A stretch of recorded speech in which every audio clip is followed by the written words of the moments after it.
Bayai. Hari ini saya Aurora dan Saya Adriel. akan membahas tentang KPD kami yang berjudul Modernisasi Beragama dalam Masyarakat yang Majemuk. Saya akan mulai dari bagian pertama, dari soal pertama, yaitu daftarkan 4 hambatan yang ada dalam kehidupan masyarakat yang menyebabkan upaya mewujudkan modernisasi kehidupan beragama tidak berhasil dengan optimal. Menurut gua apa? Jadi yang pertama menurut gue itu intoleransi, adanya intoleransi antara umat beragama. Nah menurut gue ya, orang Indonesia itu tidak terlalu berinteraksi dengan orang yang agama lain. Apa yang misalnya yang Kristen cuma berinteraksi sama orang Kristen, yang Islam cuma orang Islam.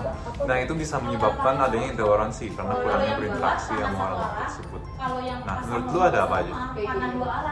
Menurut gua sih gara-gara ada kurangnya pendidikan agama yang moderat. Dengan pendidikan agama yang tidak mengajarkan pemahaman yang inklusif tentang keberagaman ini, itu dapat menghambat modernisasi beragama sih menurut gua. Setuju nggak? Ya gue setuju banget sih. Abisnya kan Indonesia itu masyarakat yang majemuk ya, sangat majemuk. Jadi diperlukan edukasi sejak dini buat agar menumbuh toleransi tersebut.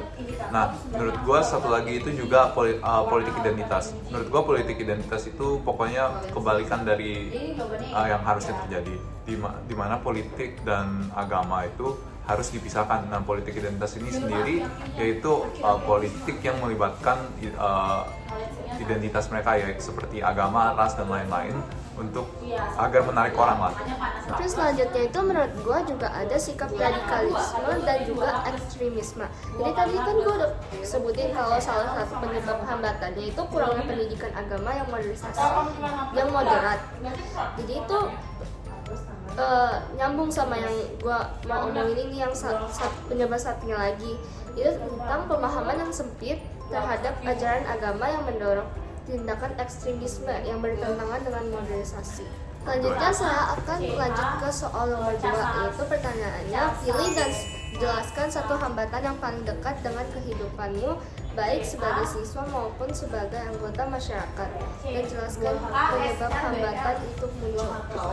Jadi gue sebagai seorang siswa jadi masih sering menemukan kasus-kasus intoleransi antar umat beragama sih. Jadi misalnya kayak rasisme gitu-gitu karena perbedaan warna kulit atau apapun, itu salah satu penyebabnya itu gara-gara intoleransi antar umat beragama yang tadi disebutin tadi kan, yang perbedaan pandangan agama yang dapat menciptakan sikap yang gak bisa diterapkan di kehidupan beragama ini. Ya gue Keberagaman ini. Ya gue setuju sih. Habisnya kan seperti gue udah bilang tadi, orang Indonesia cenderungnya bergaul dengan orang yang sesama agama gitu. Jadi ada kurangnya intoleransi. Jadi itu bisa jadi hambatan yang besar buat kita. Nah, soal selanjutnya Jadi soal yang ketiga itu adalah jelaskan sebuah nilai Kristiani dan sumbernya dalam Alkitab yang dapat dijadikan landasan mengatasi atau mengantisipasi hambatan yang telah kamu pilih dalam nomor sebelumnya. nilai Kristen yang paling menonjol ini untuk buat perbaiki masalah intoleransi adalah kasih. Nah, kasih itu ketika saya memikirkan kasih, saya pikirkan ayat-ayat kayak tidak, misalnya yang di ayat Alkitab yang kepikiran di gua itu Galatia 3 ayat 28, yaitu dalam hal ini tidak ada orang Yahudi atau orang Yunani, tidak ada hamba atau orang merdeka, tidak ada laki-laki atau perempuan, karena kamu adalah semua satu dalam Kristus. Ini berarti kita harus saling mengasihi walaupun kita berbeda. Ya benar banget sih, walaupun agama berbeda atau ras berbeda, kita harus saling mengasihi. Terus buat soal yang keempat itu pertanyaannya adalah carilah dan deskripsikan satu kearifan lokal dari daerah tertentu yang sesuai dengan nilai Kristiani yang tadi itu sebutin. Menurut gue itu kan yang berhubungan dengan toleransi sama kasih. Gue sih ketemunya ini dalam masyarakat Bugis ada konsep pangadereng dan asimelereng yang merupakan konsep kesetiakawanan sosial. Oh, gue pernah dengar itu Itu kayak gotong royong gitu kan? Ya, pokoknya mereka nge-treat each other sebagai saudara. Jadi mereka selalu gotong royong. Tanpa memandang adanya perbedaan gitu. Terus selanjutnya itu kita akan masuk ke bagian B, yaitu berjudul Project Pembiasaan sebagai Solusi Atas Masalah. Jadi soal yang kelima itu adalah deskripsikan dengan pola 5W1H pembiasaan baru yang terinspirasi dari kearifan lokal dan nilai Kristiani yang telah kamu tentukan dalam bagian sebelumnya. Jadi menurut gue, jadi soal pertama itu pembiasaan apa yang kalian akan lakukan. Jadi menurut gue sebagai seorang siswa, gue akan menyebarkan kasih melalui membantu teman saya saat sedang kesulitan. Misalnya mereka tidak mengerti nomor yang saat mengerjakan tugas mereka tidak mengerti ada nomor-nomor tertentu. Saya akan membantu mereka untuk salah satu perwujudan dari nilai Kristiani, yaitu kasih tadi. Gue juga sih, menurut gue itu ide bagus ya. Kita coba bantu orang ya, tanpa memandang latar belakang mereka dan agama mereka. Nah itu kita bisa melakukan itu untuk juga mengembangkan toleransi kan. Sekarang kita udah bahas tadi. Nah, gue setuju sih, gue juga bakal lakukan. Nah untuk habis itu ada why, mengapa kamu memilih pembiasaan tersebut.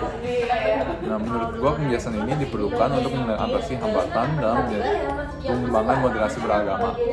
Karena kalau kita mengingat latar belakang orang ya, kita agak susah coba membantu mereka kalau berbeda. Jadi kita harus membantu orang tanpa melihat latar belakang mereka dulu untuk mengembangkan toleransi kita. Benar banget, biasanya orang-orang tuh memandang adanya ras, perbedaan agama, terus perbedaan budaya gitu-gitu dalam membantu, padahal seharusnya nggak boleh kan gitu. Makanya saya ingin melakukan pembiasaan ini agar terciptanya keberagaman yang harmoni.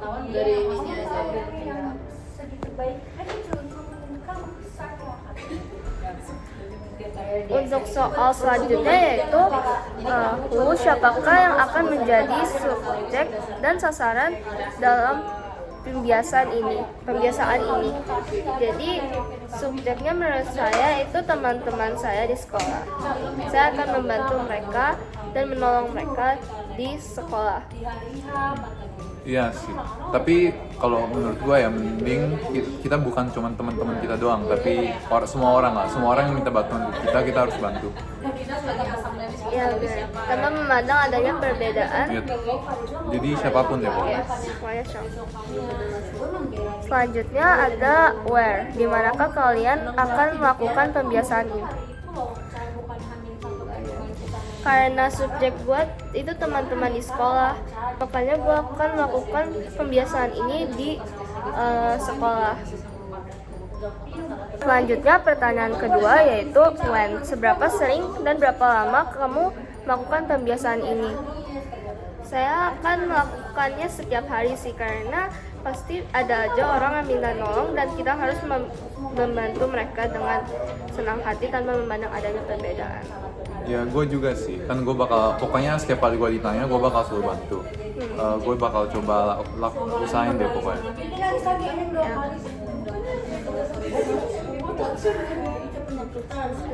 Selanjutnya saya akan masuk ke soal nomor 6, yaitu jelaskan alasan dan tujuan dilakukan pembiasaan yang kau rancangkan. Jadi alasan dan tujuannya itu seperti yang kita sebutkan tadi, yaitu banyak orang-orang itu memandang saat ingin menolong, banyak orang itu memandang kayak ada perbedaan ras, pokoknya memandang perbedaannya itu. Padahal kalau kita menolong, harusnya kita nggak boleh memandang adanya perbedaan. Ya, selain dari itu, alasan dan tujuannya itu buat menciptakan atmosfer yang untuk saling menghargai, yang bekerja sama dalam menyelesaikan apapun bersama deh, menyelesaikan tugas, menyelesaikan soal latihan, biar kita bisa belajar untuk produktif dan juga inklusif.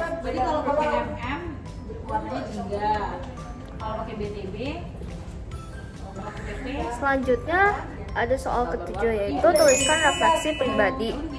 Setelah melakukan kebiasaan tersebut terkait kehidupan dalam masyarakat yang majemuk. Jadi menurut gua hidup gua bakal jadi lebih harmoni dan juga gak ada musuh gitu loh. Kalau memandang adanya perbedaan pasti kan milih-milih teman, pasti kayak ada musuh-musuh kan, misalnya kayak ada yang jadi gak terjadi harmonisasi gitu loh.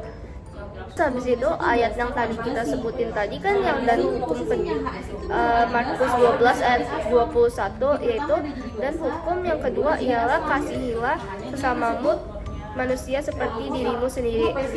Gue terapin ini dalam kehidupan saat melakukan kebiasaan tersebut karena menurut gue benar kata ayat ini. Jadi kasihilah sesamamu seperti dirimu sendiri tanpa memandang adanya perbedaan dari mereka gitu. Jadi tercipta hubungan yang harmoni. Buat gue sih refleksi gue ya, gue ini bisa jadi orang yang lebih toleran lah, orang yang bisa lebih menghargai orang lain yang berbeda dari saya. Saya jadi tidak memandang, selama pembiasaan ini saya jadi tidak memandang perbedaan, latar belakang dan lain-lain. Jadi agak membebaskan ya, saya tidak harus mikirin apapun yang seperti itu. Nah, gue juga keinget, gue sih kalau kaitin dengan ayat Alkitab ya, gue kaitinnya dengan yang udah gue sebutin, yang Galatia 3 ayat 28, yang tidak ada orang Yunani dan orang Yahudi itu. Nah, oleh karena itu kita harus saling mengasihi tanpa melihat perbedaan seperti yang kita lakukan selama pembiasaan ini. Terima kasih telah mendengarkan.